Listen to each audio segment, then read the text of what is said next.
The air in Mr. Abernathy's office was thick with the scent of things preserved. Old leather, lemon polish, and the dry, papery breath of countless legal documents. Sunlight, heavy with Boston dust motes, struggled through the tall, wavy glass of the single-sash window, illuminating the spines of law books that stood in silent, somber ranks. It was a room that demanded reverence and quiet contemplation, and it was making Eleanor Vance want to scream. She sat primly in a wingback chair that was surely older than she was, its leather cool against the back of her silk blouse. Every detail about her was precise, from the sharp crease in her charcoal gray trousers to the quiet, authoritative tick of her Swiss watch. 5 years. It had been 5 years to the day since she had last seen her brother. And now he was slouched in the chair opposite her, a living embodiment of everything this room, and by extension her life, was not. Leo Vance looked like he'd been swept in by a rogue gust of wind from a less structured dimension. His dark hair was a little too long, curling over the collar of a faded t-shirt bearing the name of some obscure indie band. His jeans were worn thin at the knees, and his scuffed boots tapped a restless, silent rhythm on the antique Persian rug. He hadn't so much as nodded at her when he arrived, merely offering a sideways glance that was equal parts weary and wary. The silence between them wasn't empty.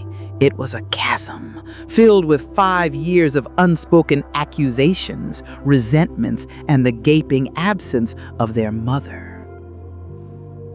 Mr. Abernathy, a man whose beige personality perfectly matched his beige suit, cleared his throat, the sound unnaturally loud in the stuffy quiet.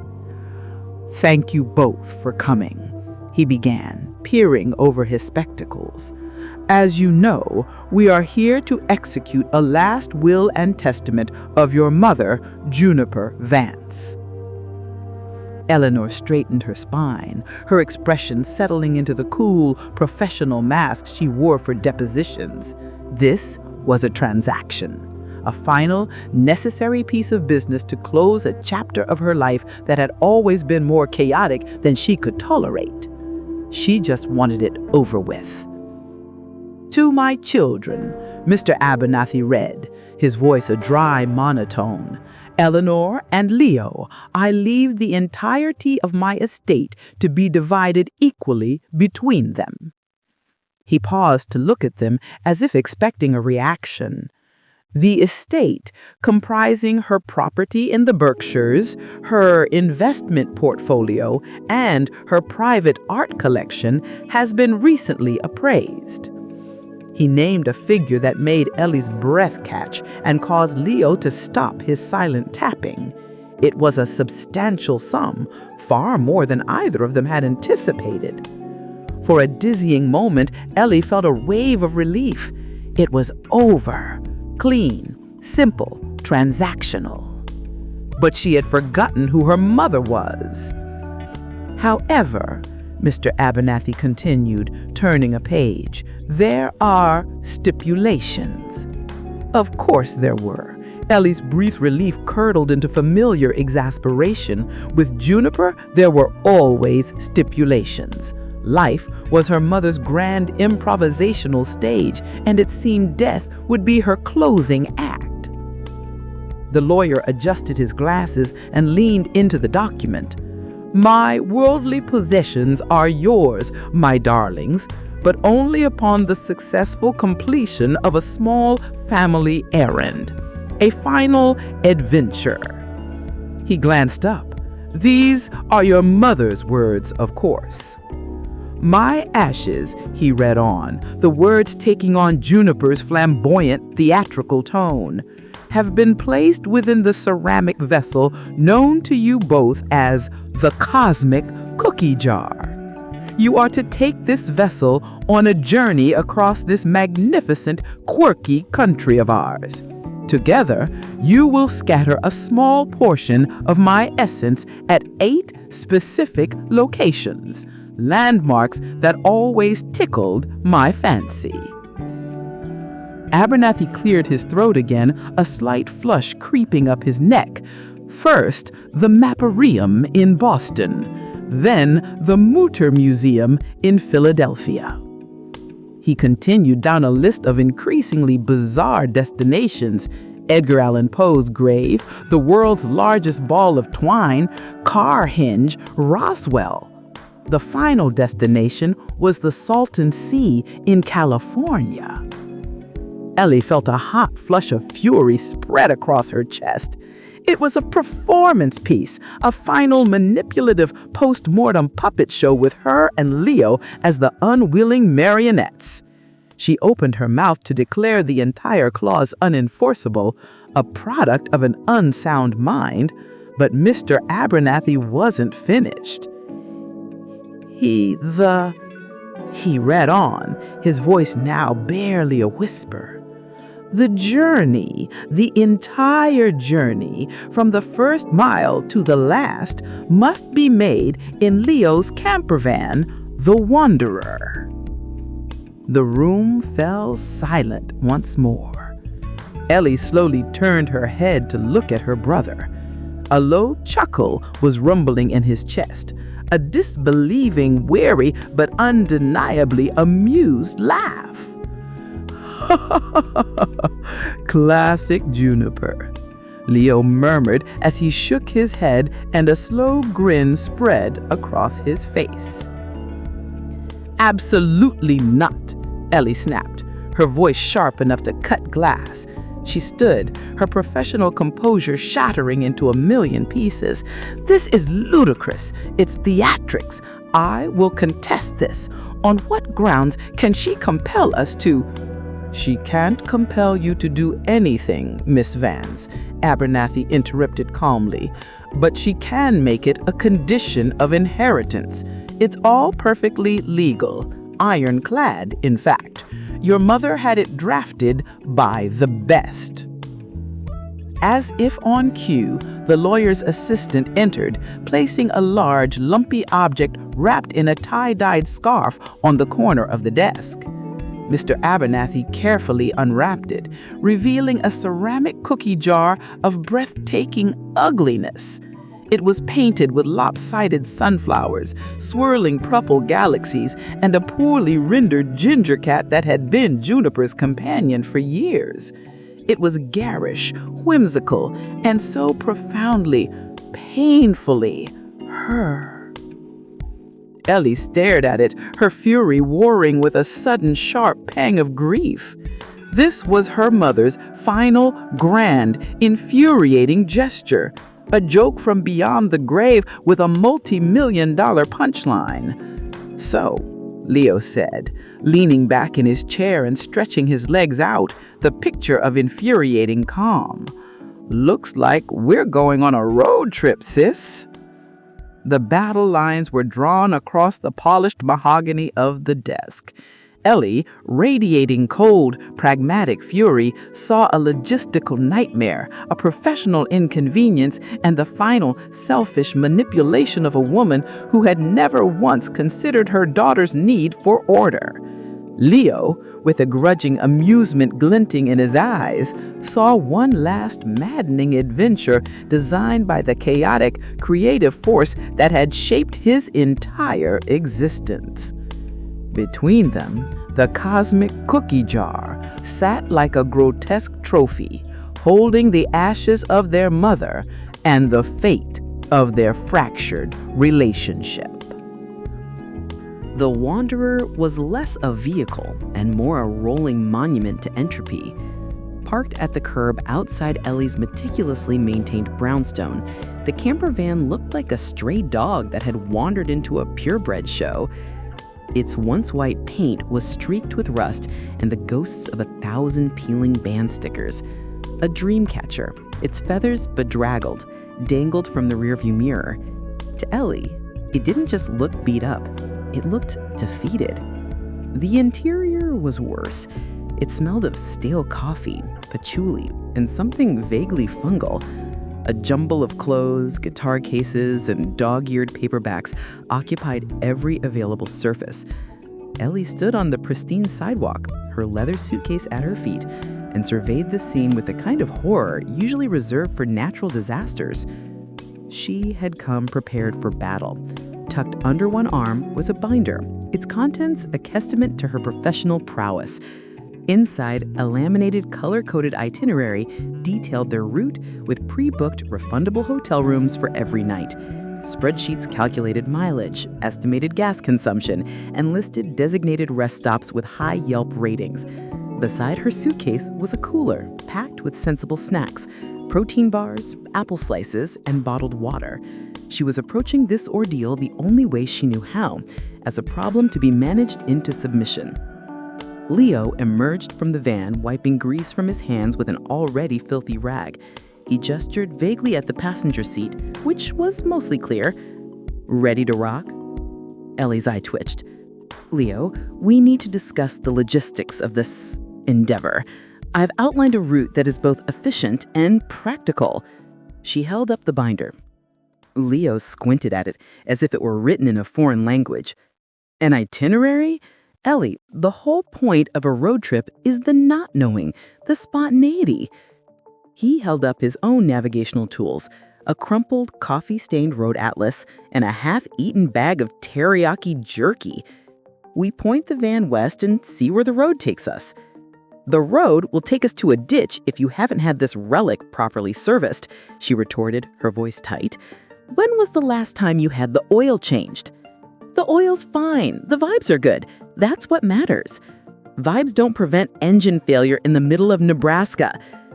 The argument erupted, as she knew it would. It was the same fight they'd been having their whole lives, a clash of chaos and order that had defined their relationship with each other and with their mother.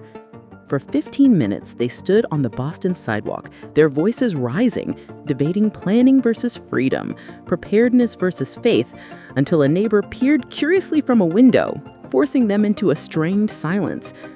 Defeated for now, Ellie loaded her cooler and suitcase into the van, placing the cosmic cookie jar on the floor between her feet, buckled in with a spare seatbelt for safety. The absurdity of it all was a physical weight. Their first stop was only a few miles away at the Mary Baker Eddy Library. Inside the maparium was a silent, soaring sphere of stained glass. They stood on the glass bridge that bisected the room, surrounded by the world of 1935 rendered in luminous color. The acoustics of the room were bizarre. A whisper at one end of the bridge was perfectly audible at the other. It was the kind of place Juniper would have adored. The act itself was a clumsy, miserable affair. Leo awkwardly unscrewed the lid of the cookie jar. Ellie, armed with a pre-portioned Ziploc bag she had brought for this exact purpose, reached in and took a small scoop of the gray, gritty ashes. Her mother, reduced to dust in a tacky ceramic pot. Finding a discreet place to scatter them was impossible. Finally, Leo spotted a large potted plant near the exit. With the furtive guilt of teenagers shoplifting, they sidled over to it. Ellie quickly, almost violently, upended the baggie into the soil. Leo mumbled something that might have been, "See you around, Mom?" while Ellie simply stared at the ficus, her jaw tight. There was no ceremony, no shared grief, just a perfunctory execution of a legal clause. They fled the library like fugitives. Back in the van, the silence was heavier than before. It was the sullen, suffocating silence of a ceasefire. The first task was complete. 1 of 8 hurdles cleared on their way to the inheritance. Leo turned the key, and the wanderer shuddered to life with a protesting groan. He pulled out into traffic, the dream catcher swaying hypnotically, and officially pointed the van west. The tension inside the cramped space was a palpable thing, a third passenger on their forced and furious journey.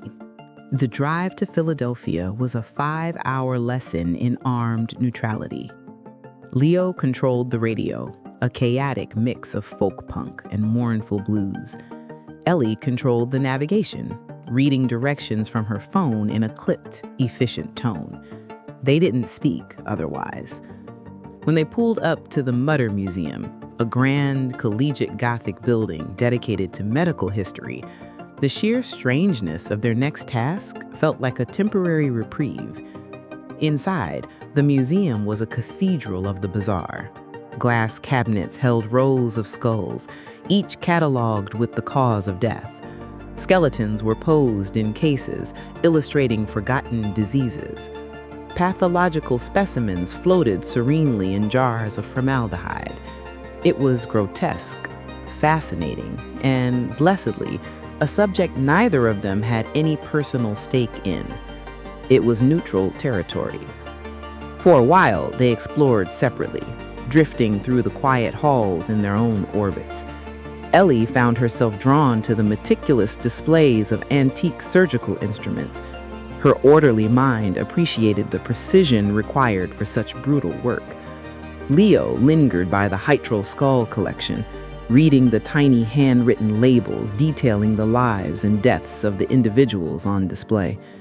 They converged, predictably, in front of the most famous exhibit, the Soap Lady, a woman whose body had been saponified in the soil, encasing her in a waxy, soap-like substance. She lay in her glass case, a bizarre and permanent monument to a freak chemical accident.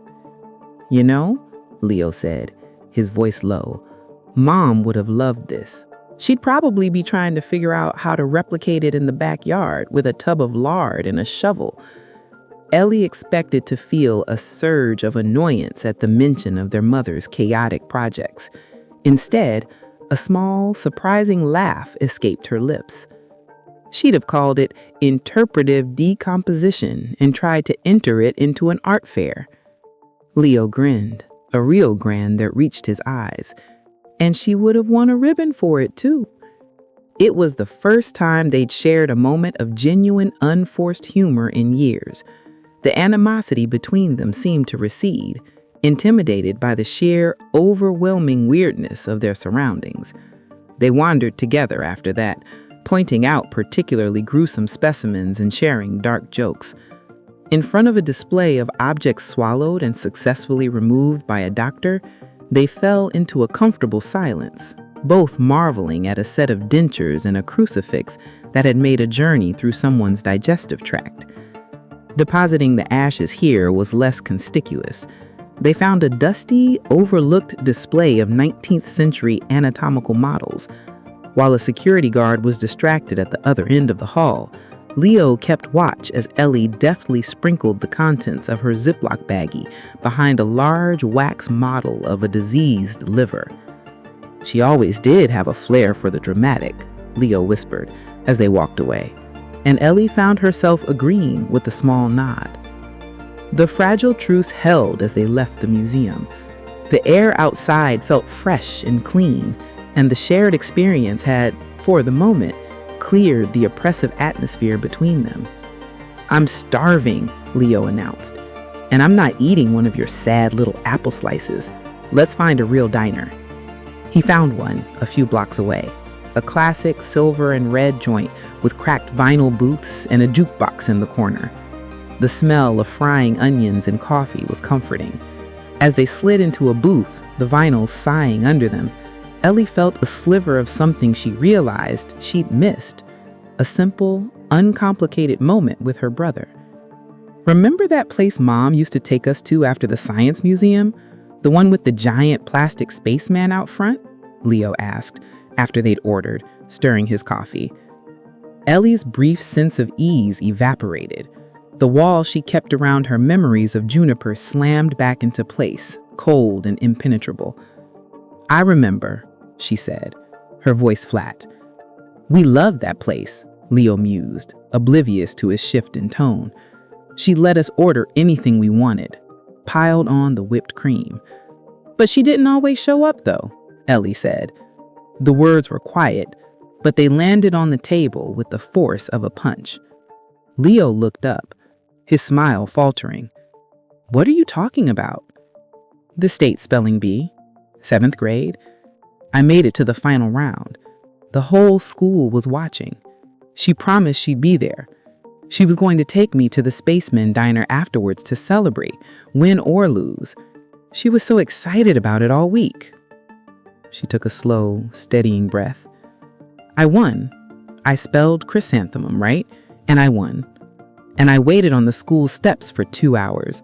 The janitor had to call Dad to come get me. When we got home, the whole kitchen was covered in plaster. She'd had a vision for a new sculpture and had completely forgotten. She didn't even realize she had missed it until Dad started yelling. Ellie looked up, and for the first time, Leo saw the raw, unvarnished pain of the 12-year-old girl she'd been. It wasn't just that she forgot, Leo. It's that it was never important enough to remember. My world, my achievements, my disappointments, they were all just minor inconveniences that got in the way of her next big creative whim. You call it creativity. I call it the most profound selfishness I've ever known.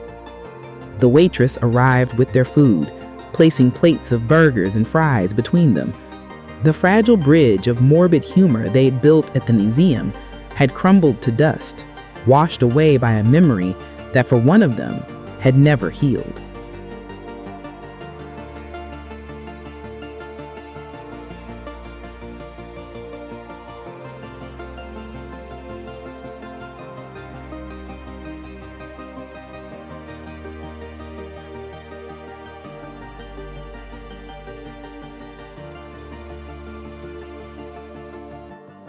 The silence that followed Ellie's diner confession stretched all the way to Baltimore. It was a different kind of silence now, not angry, but heavy, with the weight of her revealed pain.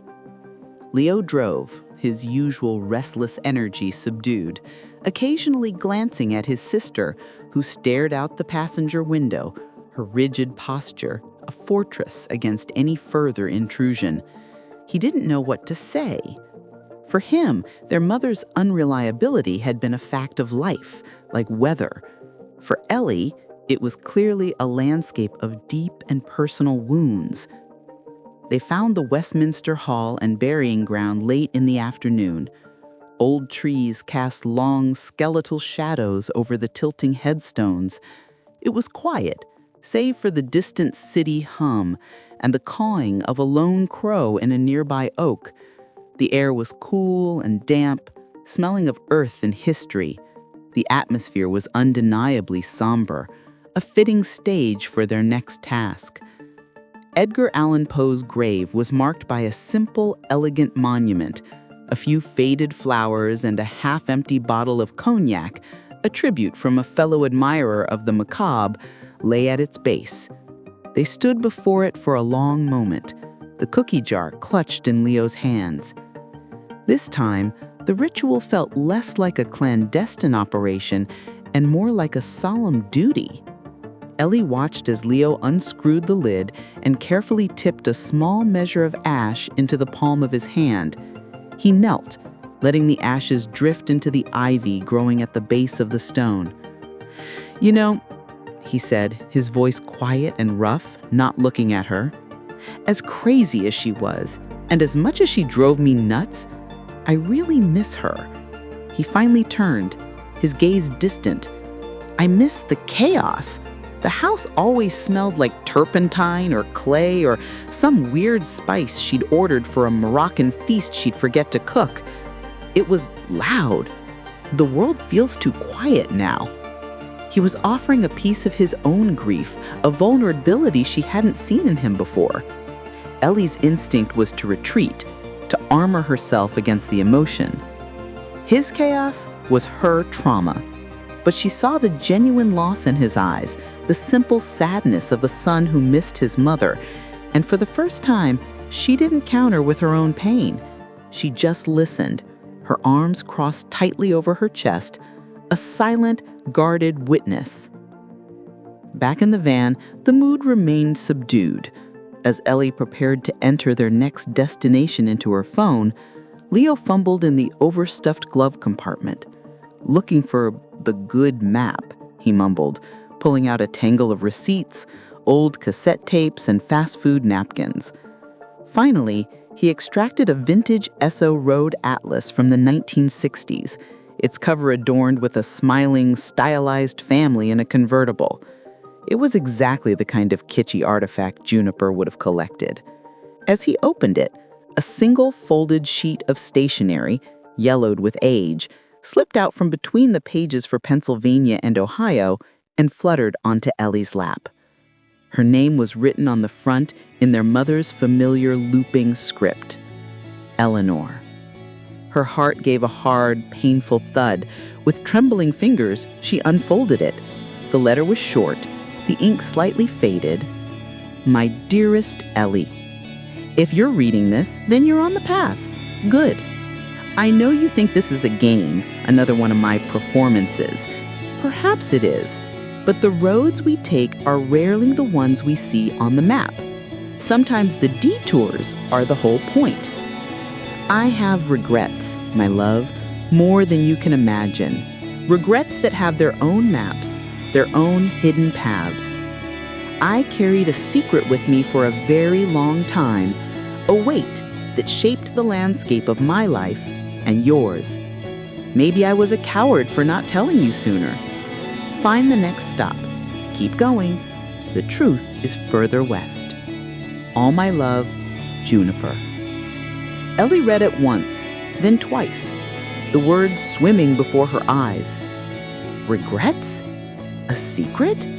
The letter was pure Juniper, cryptic, dramatic, frustratingly vague, but it felt different from her usual theatrics. There was a current of genuine sorrow beneath the flowery prose. What is it? Leo asked, seeing the look on her face. Wordlessly, she handed him the letter. He read it, his brow furrowed in concentration. When he looked up, his earlier amusement was gone, replaced by a shared sense of unease. A secret? He said. What the hell does that mean? Ellie shook her head, her mind racing. I have no idea. The simple, infuriating task of scattering ashes had suddenly shifted. It was no longer just a bizarre condition of a will. A seed of mystery had been planted in the cramped, messy confines of the van. The journey west was no longer just about the money. It was about a secret their mother had carried to her grave. A secret she was now sending them to unearth from across the country. And for the first time since the reading of the will, Ellie and Leo were looking at each other not as adversaries, but as reluctant partners in a mystery neither of them understood.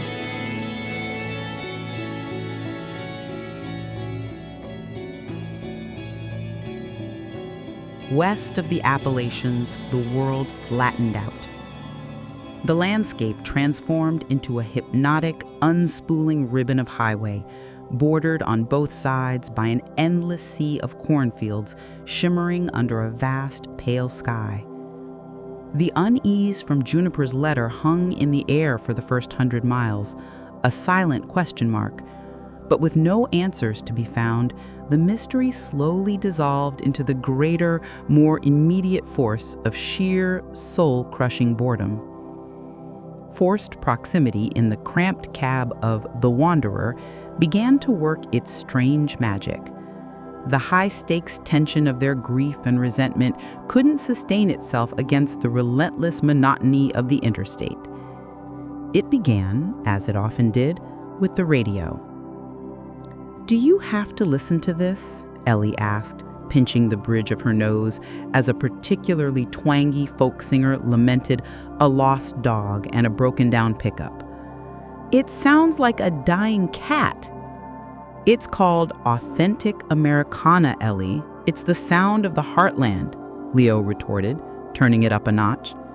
"It's the sound of my will to live slowly eroding." She lunged for the dial, and for a moment, they swatted at each other's hands like children, the van swerving slightly. The brief, petty squabble broke something open. It was a familiar fight, a comfortable one, devoid of the deep-seated bitterness of their more recent conflicts. A few miles of tense silence followed, before Leo, drumming his fingers on the steering wheel, sighed, "Okay, fine. I spy, with my little eye, something green. Ellie stared at him. Are you serious? Deadly serious. Your turn. Leo, the entire visible world is green. It's corn. All of it. Lack of imagination, he sniffed. Your loss. She held out for another 10 minutes, determined to maintain her adult dignity. But the corn kept coming. The sun beat down. The engine hummed its monotonous tune. Fine, she finally snapped. The license plate game. I saw an Alaska plate an hour ago. That's gotta be worth 50 points. You have to call it when you see it. Those are the rules. Says who? You? They fell into the old rhythm with surprising ease. The bickering was light, the competition fierce and meaningless. They argued over the rules they'd made up as children, accused each other of cheating, and for a few hours, they weren't the estranged lawyer and the nomadic musician. They were just Ellie and Leo, two kids stuck in the back seat on a long family trip, with the ghost of their mother presiding over the whole absurd affair. By late afternoon, they were running on fumes, both literally and figuratively. Leo pulled off at a remote exit, following a faded sign for a truck stop. The place was an island of cracked asphalt and fluorescent light in the green ocean of farmland. Diesel fumes hung in the air. Inside, the diner section was nearly empty. They slid into a booth, the silence between them now one of shared exhaustion rather than anger. A few truckers were scattered at the counter, nursing mugs of coffee. One of them, a woman sitting alone, watched them with a steady, assessing gaze. She was probably in her late 60s, with a face as weathered and mapped as a road atlas, and a long gray braid hanging down her back. When the waitress came, Ellie ordered a black coffee and Leo a gut-bomb chili dog. They ate in silence until the trucker slid out of her stool and ambled over, mug in hand. Mind if I join you? She asked, her voice a low, gravelly rumble. Place is about as exciting as watching paint dry.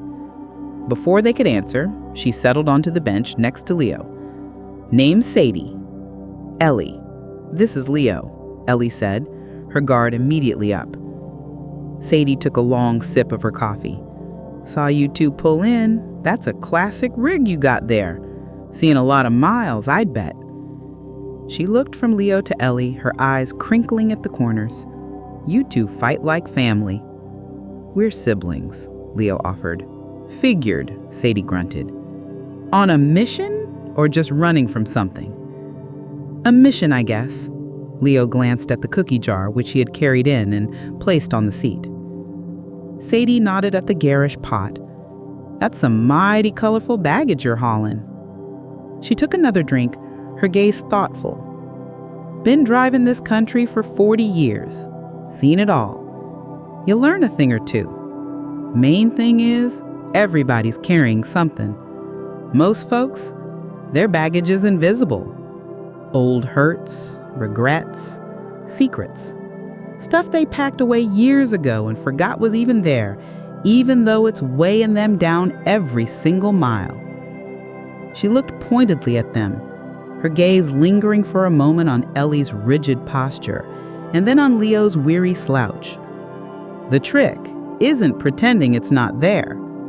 It's learning how to unpack it. Figure out what's worth keeping and what you ought to just leave on the side of the road so you got room for the journey ahead. With that, she drained her mug, gave them a slow, deliberate wink, and stood up. You kids be safe out there, she said, leaving a few dollars on the table. She walked out of the diner without a backward glance, the screen door slapping shut behind her. Ellie and Leo sat in stunned silence.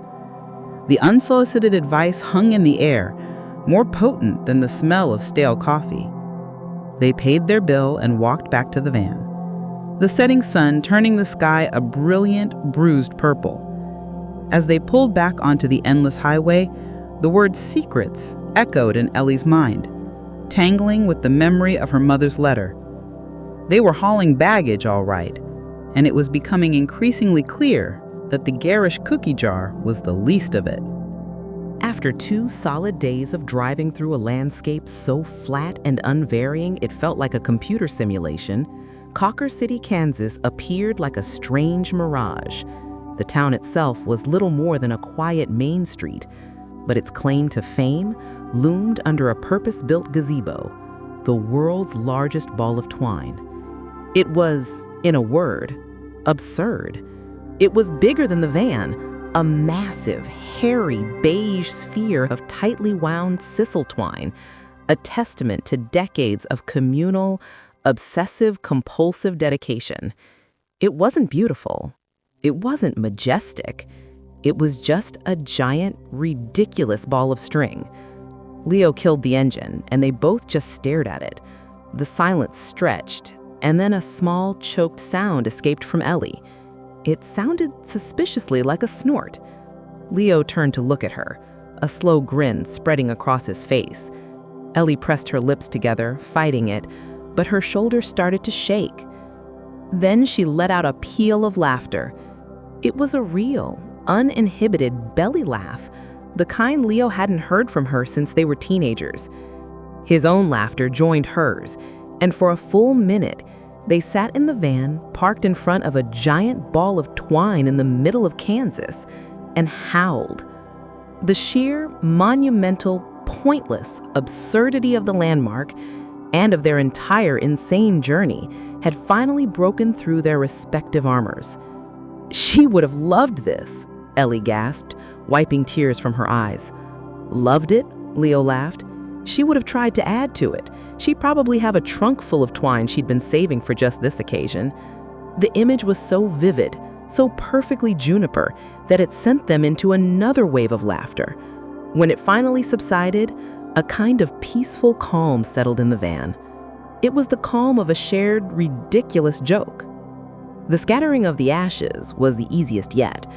A small, permanent sign invited visitors to add their own length of twine to the behemoth. Under the guise of participating, Ellie tucked the small baggier ashes deep into a crevice, where it was immediately swallowed by the fibrous mass.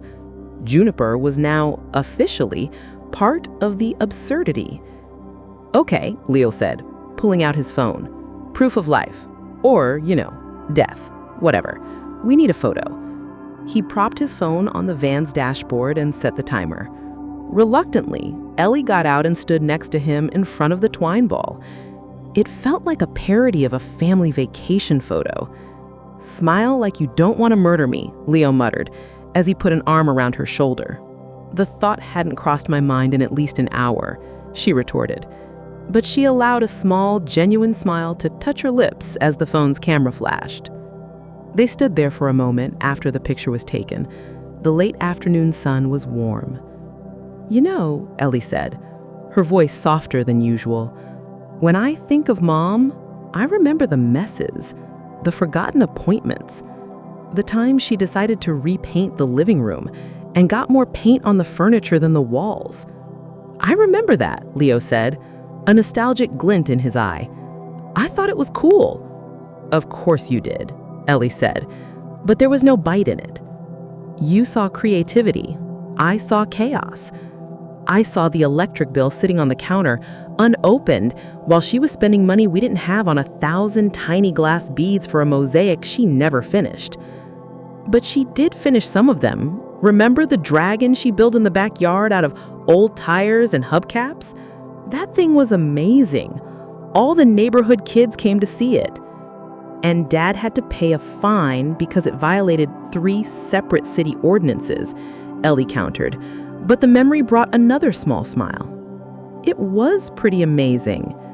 She looked at the giant ball of twine and then at her brother. I guess I was always the one who had to clean up the glitter. You just got to enjoy the sparkle. It was the first time she had ever framed it that way, without accusation. It was a simple statement of fact, of their different roles in the whirlwind that was their mother. Leo's smile faded, replaced with a thoughtful expression. He had never really considered the glitter to cleanup ratio. For him, The sparkle had always been the whole point. "Yeah," he said quietly, "maybe you're right. It wasn't an apology, and it wasn't a solution, but it was an acknowledgement. A tiny seismic shift in perspective. For the first time, standing in the shadow of a pointless, wonderful, magnificent absurdity, they were actually listening to each other." The good humor generated by the world's largest ball of twine lasted them halfway across Nebraska. Buoyed by their shared moment of absurdity, they drove in a state of relative peace. But the road, like their mother, had a flair for dramatic timing. As they pulled up to their next destination, a strange and lonely sculpture garden on the high plains, the van gave a violent shudder, a loud clank, and then died. A plume of black smoke coughed from the exhaust pipe like a final, pathetic sigh. They were stranded at Stonehenge. The landmark was a bizarre and brilliant replica of England's Stonehenge, constructed entirely from vintage American cars, all painted a uniform ghostly gray. Gremlins and Cadillacs were stacked and balanced, their metallic bodies forming the iconic circle against the vast, empty sky. It was another perfectly Juniper-esque location, and now it was their prison. "You said the vibes were good," Ellie said, her voice dangerously calm. "The vibes were fine. The alternator maybe not so much," Leo shot back, already out of the van and trying to lift the heavy hood. Panic began to prickle at the edges of her carefully constructed composure. They were in the middle of nowhere with no cell service and a very dead van. Her laminated itinerary was useless. For the first time on the trip, she had no control, no plan. That was when the fragile bridge of teamwork began, built not of trust, but of pure necessity. Ellie, the pragmatist, found a paper map in the glove box and located the nearest town, Alliance, 6 miles away. Leo, the charmer, managed to flag down a pickup truck driven by a grizzled farmer who, after a long, skeptical look at the two of them, agreed to give them a lift into town. The only mechanic in Alliance was a woman named Marlene, who ran a garage that looked like it had been assembled from the spare parts of other, better garages. She had shrewd eyes and hands permanently stained with grease. Alternator shot, fan belts frayed to a thread, and your radiator's leaking like a sieve, she announced after a cursory inspection, wiping her hands on a rag. "Gotta order the parts. Take a day, maybe 2. 2 days? Ellie exclaimed, her mental schedule shattering. "That's unacceptable. We're on a deadline. Can't you expedite it?" Marlene gave her a slow, unimpressed look. "Ma'am, the only thing that gets expedited out here is the sunrise. I'll get to it when the parts get here." Seeing her sister's lawyerly intimidation tactics failing spectacularly, Leo stepped in. He launched into a rambling, folksy story about their crazy, art-loving mother and their bizarre inheritance quests, laying on the charm thick. Marlene listened, her expression unreadable, then let out a dry chuckle. "A cookie jar full of ashes, huh?" she said, shaking her head. "All right, I'll make some calls. See if I can't get that alternator off a rig coming through from Scotts Bluff. But it'll cost you."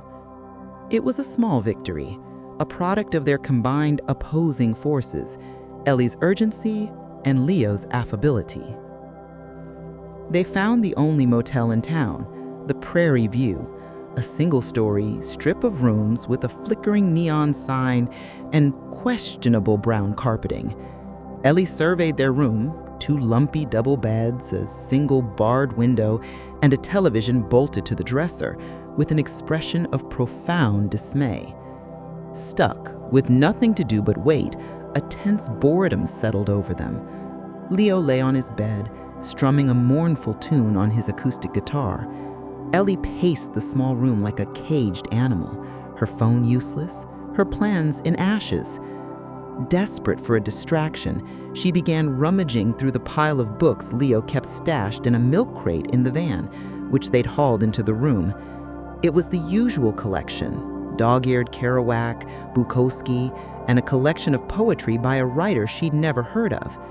She picked it up. The spine was cracked, the cover soft with wear. As she opened it, a folded piece of paper, identical to the first one, slipped out and fell to the floor. Her breath caught. This one was addressed to her as well. For my Eleanor. She sat on the edge of the lumpy bed, her heart pounding, and unfolded it. My darling girl, I'm sorry. 2 words I never said enough. I am sorry for the spelling bees I missed, for the art projects that took over the house, for the times my world was too loud for you to hear your own thoughts. I know you saw chaos, a whirlwind of selfishness. I don't blame you. But some of that chaos was a shield. There are things a mother does to protect her children that they can never know. Long ago, I was faced with a choice, a terrible, impossible choice, and I chose the path I thought would keep you safest, even if it meant you would never see me as the mother you deserved. This isn't an excuse. It's a confession. Please don't hate me. Not for this. Juniper. Ellie's hands were shaking as she lowered the letter. This was different. This was no cryptic clue. It was a plea, an apology that felt raw and real. A shield? A choice to protect her? It made no sense. Her entire life's narrative was built on the foundation of Juniper's neglect, her beautiful, artistic, profound selfishness. This letter suggested a different foundation entirely, one built on a secret sacrifice. Leo, she said, her voice barely a whisper. He stopped strumming and looked over. She didn't have to say anything else. He saw the letter in her hand, the shattered look in her eyes, and knew their mother had just spoken from the grave again. The drive south from Alliance was quiet, but it was a different quality of quiet. The silence was no longer a weapon or a void, but a shared space of contemplation. Juniper's letters had become a puzzle that belonged to both of them, and its missing pieces lay somewhere on the road ahead. As the plains of Nebraska gave way to the high desert of New Mexico, the landscape grew stranger, starker, the sky bigger and more intimidating. It was a fitting prelude to Roswell. Roswell was a town that had fully committed to its singular claim to fame. Green alien faces peered from every storefront. Lampposts were shaped like flying saucers, and even the local Walmart had a UFO-themed mural. It was a carnival of extraterrestrial kitsch, and under normal circumstances, Ellie would have found it insufferably tacky. Today, it just felt surreal, a fittingly weird backdrop for their increasingly strange journey. The International UFO Museum and Research Center was housed in an old movie theater on Main Street. Inside, the atmosphere was a mix of earnest conspiracy theory and amateurish stagecraft. There were dusty dioramas depicting the alleged 1947 crash, complete with sad-looking alien dummies on gurneys. Walls were covered in grainy, blown-up photographs and heavily redacted government documents. They wandered through the exhibits, the unspoken weight of Juniper's last letter making the alien displays feel even more bizarre. They found their spot near a large, dramatic exhibit of the supposed spaceship wreckage. It was just a pile of twisted, metallic-looking debris, but it was roped off with a sense of profound importance. It felt like the right place. As a family with a child dressed in a full alien costume ran past, Leo uncapped the cookie jar and discreetly shook a dash of ashes behind a display case. "She's one with the aliens now," he murmured, a sad smile on his face. They stood there for a moment in the low light of the museum, surrounded by the ghosts of another family's secrets. The tentative bond that had been forming between them, forged in roadside diners and Midwestern absurdity, felt stronger in the strange, kitschy darkness. "Ellie," Leo began, his voice low and hesitant. "It's about Mom." before she died. He took a deep breath, looking not at her, but at a blurry photo of a supposed UFO. I knew she was sick, before she told you, for about 6 months. The words hung in the air, seeming to warp the space around them like a heat haze. Ellie stared at him, her mind struggling to process the statement. The low hum of a nearby animatronic alien seemed to grow louder. "What?" she asked, the word coming out as a choked whisper. "He came to see me on one of my tours out in Austin," he continued, his voice heavy with guilt. "She told me then, the diagnosis, the prognosis. She made me promise not to tell you. She said you had that big case coming up and she didn't want to distract you. She wanted you to have your focus, your win. She was so proud of you, Ellie." They left Roswell in a state of stunned suspension. The alien kitsch faded in the rearview mirror, replaced by the long, straight emptiness of the desert highway. Leo's confession had sucked the air out of the van, leaving a vacuum where Ellie's anger used to be. She felt adrift. Her long-held certainties about her brother and her mother turned to dust. They drove for hours, saying nothing, the landscape outside blurring into a palette of ochre and pale blue. When the sun began to dip below the horizon, painting the sky in fiery strokes, Leo pulled off the interstate, following a sign for a motel that looked like it had been standing since Route 66 was the only way west. It was called the Stardust, and its sign was missing the S. The room smelled of stale cigarettes and pine cleaner. Leo collapsed onto one of the beds, but Ellie couldn't rest. She was a lawyer with a case she couldn't crack, a puzzle with too many missing pieces. Juniper's letters, Leo's confession, it all pointed to a larger truth she couldn't yet see. Her restless energy zeroed in on the one constant, the one tangible piece of evidence in the whole affair, the cosmic cookie jar. It sat on the cheap laminate dresser, a garish beacon under the flickering fluorescent light. For the whole trip, she had seen it as a tacky urn, a symbol of her mother's final infuriating performance. Now she looked at it with new eyes. It wasn't just a vessel for ashes. It was a vessel for secrets. She picked it up. It was heavier than it should have been, she'd always thought, even when it was full.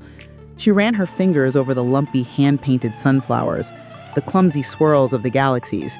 Her thumb traced the outline of the poorly rendered ginger cat. And she felt it, a slight unevenness, a seam that didn't belong.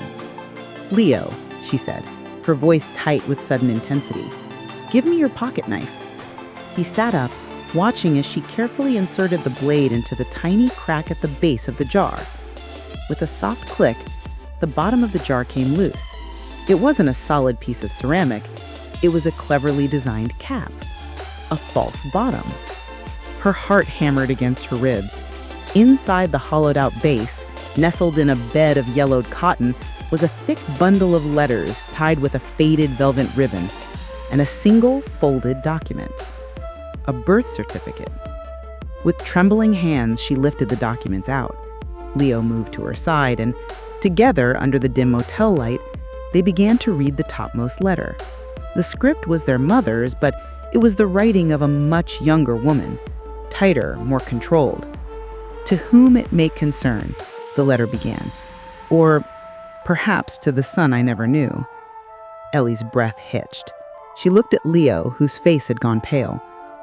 "My name is Juniper Vance, and when I was 17 years old, I had a baby, a boy.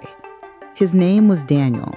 I loved him more than I knew it was possible to love anything, but I was a child myself, alone and terrified, with no family to support me and no way to give him the life he deserved.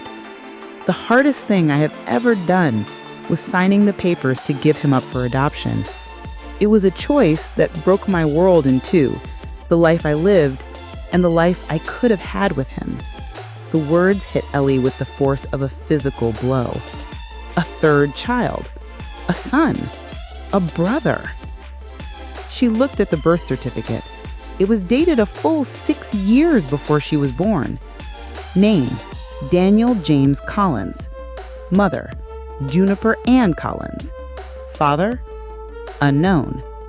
Suddenly, decades of chaos snapped into sharp, heartbreaking focus, the erratic behavior, the spontaneous cross-country trips that were never truly spontaneous, the constant financial struggles, the money that seemed to vanish on whims, the art that was both an escape and an expression of a grief so profound that it had no other outlet. It was all a search, a secret, desperate, lifelong search for her lost son. "The spelling bee," Ellie whispered, the memory hitting her with dizzying new meaning. She wasn't forgetting me. She was looking for him. Every forgotten appointment, every half-finished project, every moment of distraction she had resented her entire life was instantly recontextualized. It wasn't selfishness, it was a haunting. Her mother had been haunted by the ghost of a choice she had made as a girl. Leo sank onto the edge of the bed, the breath knocked out of him. "All this time," he murmured, his voice thick with disbelief. The resentment that had defined Ellie's relationship with her mother, the bedrock of her identity as the responsible, orderly daughter, crumbled to dust. The woman she thought she knew, the flighty, creative, frustrating artist, was a fiction. The real Juniper Vance was a woman who had spent 40 years walking around with a hole in her heart, a woman whose every seemingly random act was a coded message of loss and hope. Their entire past was a lie, or rather, a story with its most vital chapter ripped out. And their mother, in her final, grand performance piece, had just handed it back to them. The sun rose harsh and white over the New Mexico desert, bleaching the color from the sky. Inside the motel room at the Tardust, the bundle of letters and the faded birth certificate lay on the table between the two beds like a sacred text. They had been up all night, reading. They read Juniper's teenage diary entries, filled with terror and a fierce, secret love. They read unsent letters to adoption agencies, to a boy named Daniel on his 1st, 5th, and 10th birthdays. They pieced together a story of a woman they had never truly known. When they finally got back on the road, the atmosphere inside the Wanderer was utterly transformed. The van, once a cramped arena for their arguments, now felt like a quiet, traveling sanctuary. The bickering was gone. The sarcastic jabs had vanished. In their place was a profound, shared silence, heavy not with anger, but with the sheer tectonic weight of the new reality they were navigating. The desert stretched on, vast and empty, but the landscape no longer felt monotonous. Ellie looked out the window and saw it differently. The immense, lonely mesas, the stubborn, hardy plants clinging to life in the arid soil. It all felt like a metaphor for their mother's hidden life, a 40-year story of endurance and secret grief played out against a backdrop of perceived chaos. It was Leo who spoke first, his voice soft. "Daniel. We have a brother named Daniel." He said the name as if trying it on for size, testing its weight. "He'd be 46 now," Ellie added, her voice just as quiet. She had already done the math. Her lawyerly mind, usually occupied with contracts and torts, was now consumed with timelines and the phantom limb of a sibling she never knew existed. For the next 100 miles, that's what they talked about. They spoke of Daniel. They wondered what his life was like, if he was happy, if he was a musician like Leo or a professional like her. Did he have their mother's wild, creative streak? Did he even know he was adopted? Remember all those times Mom would just disappear for a weekend? She'd come back with some crazy story about following a flock of migrating birds or finding the perfect shade of blue in a sunset in Arizona. We thought she was just being Juniper. She was looking for him, Ellie finished, the realization dawning with fresh pain. Every trip, every detour, the whole country was a map of her hope. She wasn't running away from us. She was running towards him. Every memory they had was now suspect, requiring re-examination under this new clarifying light. The constant money troubles weren't just due to artistic frivolity. She'd been hiring private investigators, chasing down leads that went nowhere. The boxes of old phone books from random towns weren't a quirky collection. They were research materials. The anger Ellie had harbored for her mother her entire life, a hard, protective shell she had mistaken for strength, had dissolved completely. In its place was an ache so profound it felt like a physical injury. The woman who had missed her spelling bee wasn't a selfish mother. She was a heartbroken 17-year-old girl trapped in the body of an adult who had followed a false lead about a boy with dark hair in a town 3 states away. Her resentment toward Leo, the carefree son who got the fun version of their mother, also vanished. She now saw that he hadn't been oblivious. He had simply accepted the story they were given, and he had carried the weight of their mother's illness alone to protect her. Their individual resentments, the grievances they had held so tightly, had merged. It was no longer Ellie's pain versus Leo's experience. It was a shared loss. They were mourning not just the mother they had just lost, but the mother they never knew, the brother they never had, and the fractured family that could have been whole. As they crossed the state line into California, the landscape began to shift, the harsh desert slowly giving way to rolling hills. It felt like a promise.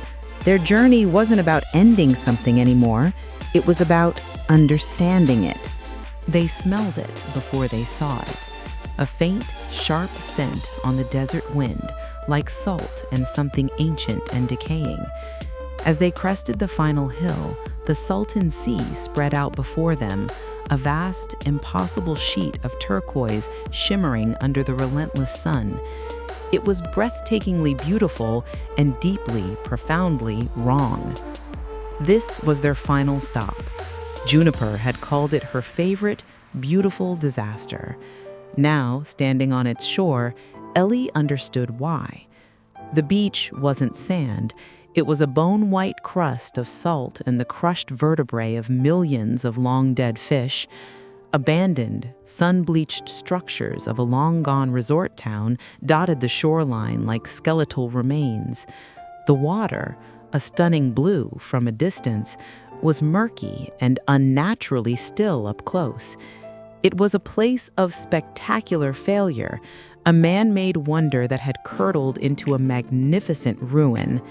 It was a perfect metaphor for their family. They parked the van and walked to the water's edge, the ground crunching under their feet. The air was thick and silent. The cosmic cookie jar, now almost empty, felt impossibly heavy in Leo's hands. From the secret compartment, Ellie pulled the last unread letter. It was addressed to both of them. "My sparrow, my wolf," it read, their mother's childhood nicknames for them.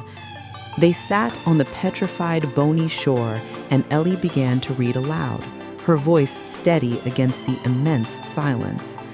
"My dearest children, if you are reading this, you are at the end of the itinerary, and, I hope, at the beginning of a new understanding. You have found the other letters. You know about Daniel.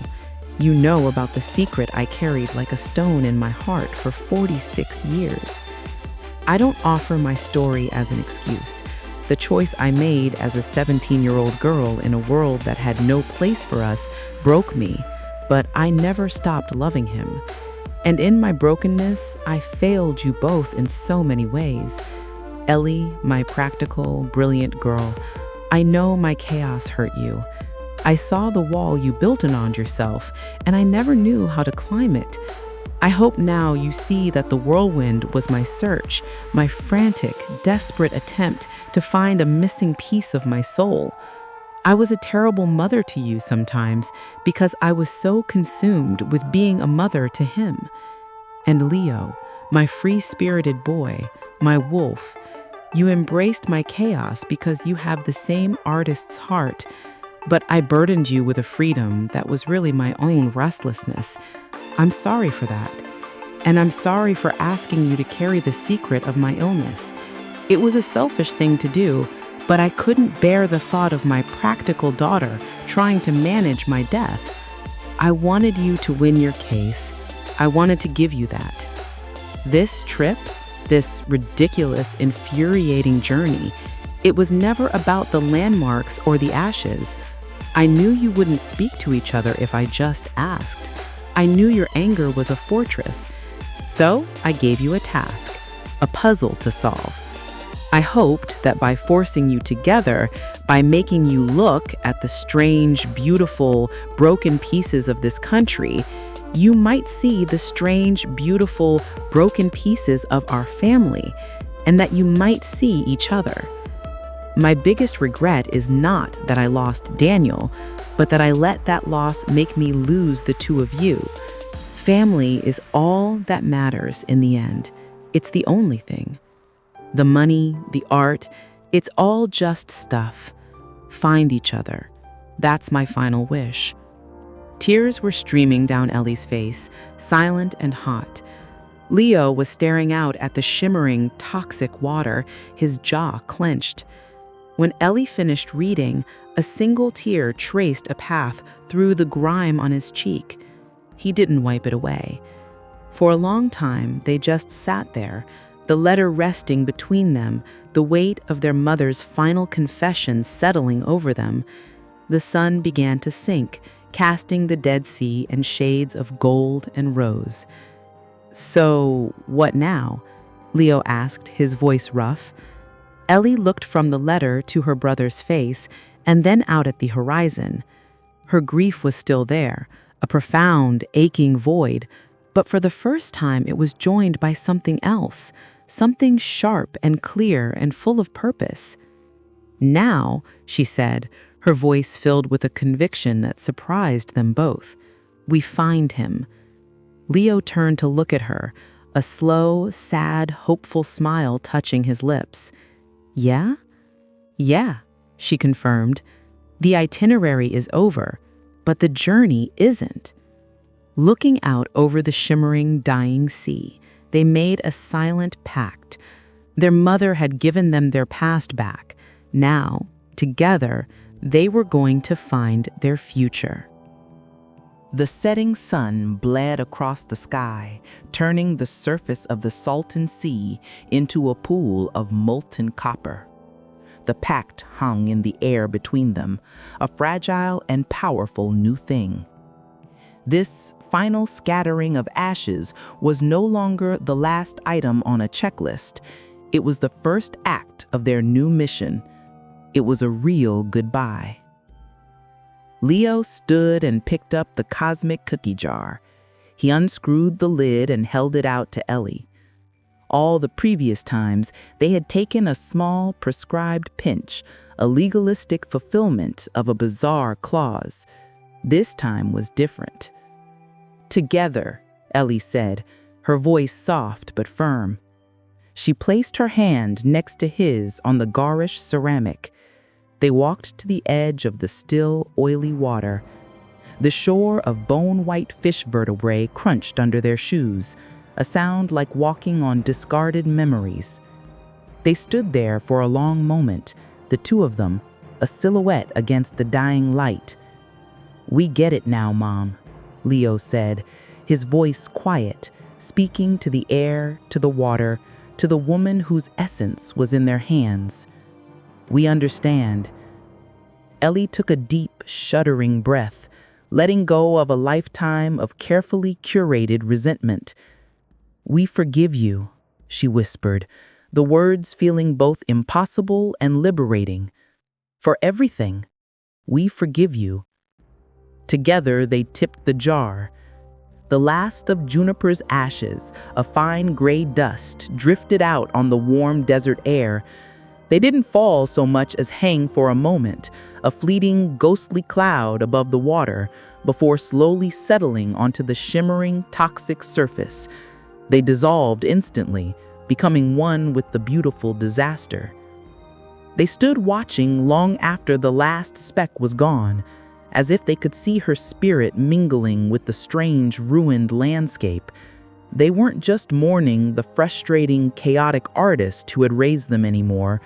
They were mourning the brave, terrified teenager who made an impossible choice. They were mourning the heartbroken mother who spent her life on a secret quest. They were embracing the whole, complex, messy, magnificent truth of the woman she truly was. The anger was gone. The bitterness was gone. The 5 years of estrangement felt like a story that had happened to two different people. In its place was a profound, quiet connection, a bond that hadn't been broken by their mother's death, but reforged by it. They had been sent on this journey to find their inheritance, and they had. It wasn't the art collection or the property. It was this moment of shared purpose, of forgiveness, of becoming a family again. As darkness finally settled, claiming the last of the light, they turned from the shore. Leo put his arm around Ellie, and for the first time in a very long time, she leaned into him. Driving away from the Salton Sea was like waking from a strange, feverish dream. The van's headlights cut a lonely path through the immense darkness of the California desert. But for the first time, the inside of The Wanderer felt bright. The heavy silence of grief and resentment had been replaced by a light, buzzing energy. The trip back east wasn't a conclusion, it was a commencement. "Okay," Ellie said, pulling her laptop from its case. She had the birth certificate propped up on the dashboard. "We start with this. Daniel James Collins. We have a birth date and a mother's name. I can run a preliminary search through a few legal databases, see if a social security number was ever issued under that name." "And I can work the other angle," Leo added, his voice alive with excitement. "I'll hit up some of those online genealogy forums, the ones for adoptees. People are always searching. Maybe someone's been looking for a Juniper Collins." The old battle of planning versus spontaneity was over. Now their opposing skills were complementary, two halves of a single strategy. Ellie's methodical research and Leo's intuitive, people-first approach were their new combined strength. For hours, as the miles disappeared beneath their wheels, they talked, their voices overlapping in their eagerness. They made plans, floated theories, and for the first time, truly collaborated. At some point, Leo put on one of his mother's favorite mixtapes, a worn-out cassette of mournful folk singers and bluesy rock. Before, Ellie had always found the music overwrought and depressing. Now, she listened with new ears. The lyrics about loss, regret, and long, lonely roads weren't just melodrama anymore. They were her mother's diary, her secret history set to music. A song came on that she'd heard 100 times, a ballad about a woman searching for a love she'd lost long ago. Ellie finally understood it wasn't about a man. It was about a son. They drove through the night, trading shifts at the wheel, fueled by bad gas station coffee and a thrilling sense of purpose. As the first light of dawn broke over the mountains, painting the horizon in soft pastels, they pulled over at a scenic overlook. The final scene unfolded without ceremony. Ellie was in the passenger seat, but she wasn't the same woman who had sat there, rigid with anger, 2 weeks and a lifetime ago. Her shoes were off, her feet propped up on the dashboard next to a crumpled bag of chips. Her hair was messy, and her impeccably tailored trousers were wrinkled. She looked more relaxed and happier than Leo had seen her in a decade. He told a stupid joke, something about a lawyer and a musician walking into a bar, and she let out a real, unforced laugh that echoed in the quiet morning air. Her head was tipped back against the headrest, her eyes sparkling. Between them, on the center console, sat the empty cosmic cookie jar. Its lopsided sunflowers and clumsy galaxies seemed to glow in the morning light. It was no longer a garish urn or a symbol of their mother's manipulative whim. It was a trophy, a testament to the bizarre, heartbreaking, and ultimately healing path they had traveled. Their estrangement, scattered to the winds along with the last of the ashes, was gone. In its place was a bond, reforged in the fires of shared laughter, unexpected truths, and a monumental ball of twine. The cookie jar itinerary was complete, but a new one, the one that led to Daniel, was just beginning. And this time, they would travel it together.